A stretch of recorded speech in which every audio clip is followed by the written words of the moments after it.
Is life meant to be fair? A provocative question that lingers in the minds of many. Yet the simple yet complex truth is life was never meant to be fair. It never was, never is, and will never always be fair.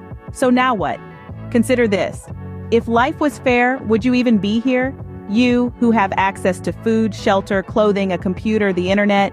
You, who are already more fortunate than some people who have only one thought: food. Often life's unfairness is met with complaints, with lamentations of how things have gone awry.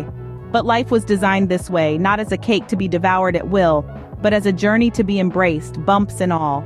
Life is a blend of pain and pleasure, of trials and triumphs. If it was smooth sailing all the way, we'd still be using stones to start a fire or wearing animal skins as clothes.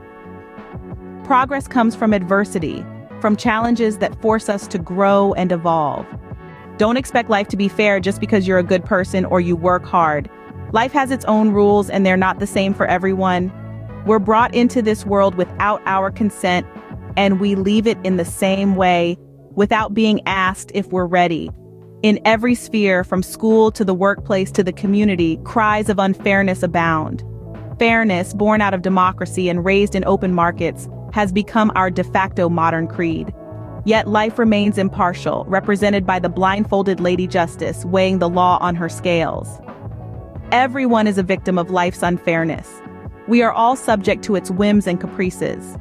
We are all left wondering why bad things happen to good people, why we fail while others succeed, why we feel unimportant, why we're disappointed, why we can't have what we want, why we suffer from illnesses.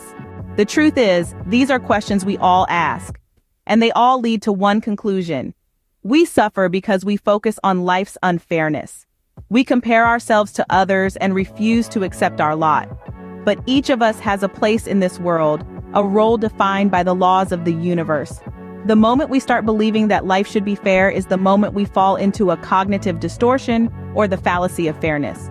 This belief that life should always be perfect and fair leads to disillusionment and often depression. It contradicts our belief system and our expectations. Life was never meant to be fair. It's a journey of highs and lows, of joy and sorrow, of triumphs and trials. It's a journey that shapes us, that molds us into the people we become. So instead of asking why life isn't fair, perhaps the question should be, what can we learn from life's unfairness?